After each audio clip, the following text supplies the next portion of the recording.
guys. Oo, ko lang. Baka tataniman ng ano, tataniman ng saba, kaya nililinis. Ito nga, ikulang tanim na sabi. Sabi ko tamlan niya eh.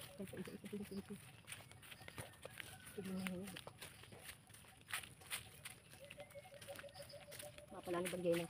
Kaya may puso.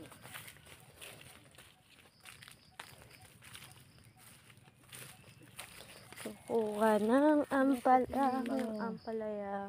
Tinatalak ito mga kaswati na ito. Ito nga kayo ito eh. Kapalagari ito mga kaswati na. Guys, kuha tayo ng dahon ng ampalaya dito. Gubat. Puro sukalan. Hanap tayo ng dahon. Ito, dahon ng ampalaya. Hanap pa tayo dito. Yun, ang dami. Ligaw na dahon ng ampalaya.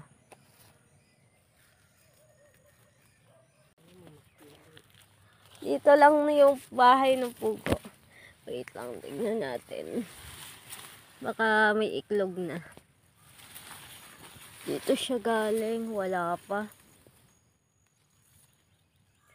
Punong-puno nanay, oh, halos lahat ng pwesto dito. Maganda pa ang ano ay ligaw na ligaw na ampalaya. Walang nagtanim pero ang daming sabog na sabog ditong dahon, ano nanay.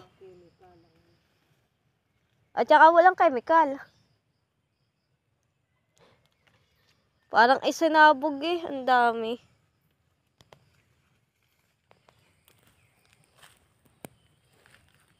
Abil, bakit may ahas bumalik?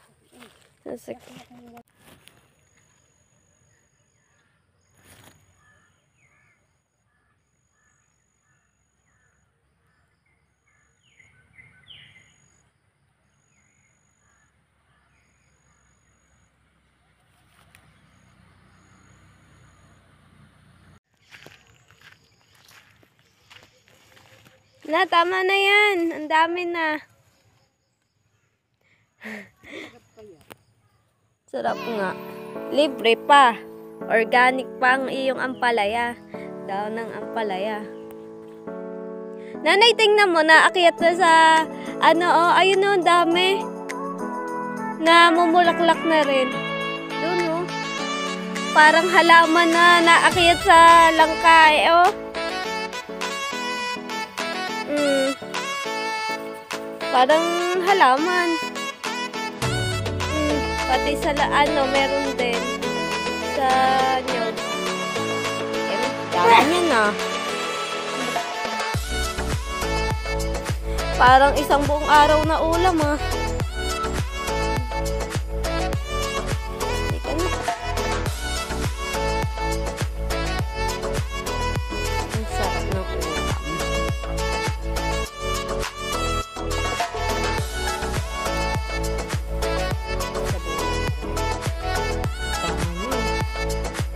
May ginalang nagtanim ako niyan. Nagtanim tayo sa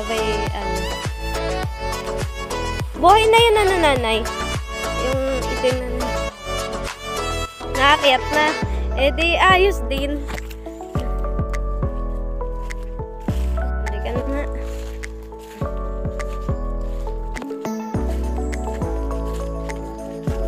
Lagyan ng sardinas. Masarap.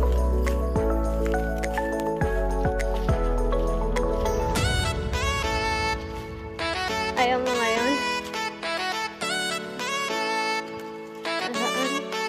Ayun, ang laki.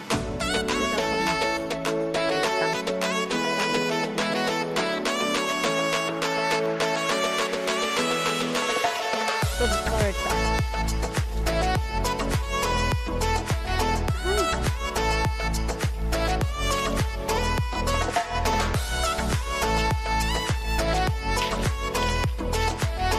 Parang baging yung ampalaya. Dami ng ampalaya.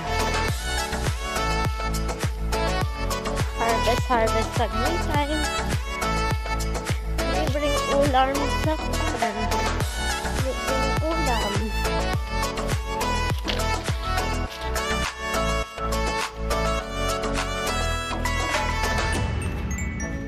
Tutuloy ko na yung ginagamasan ko doon. Ano pagagabasan ko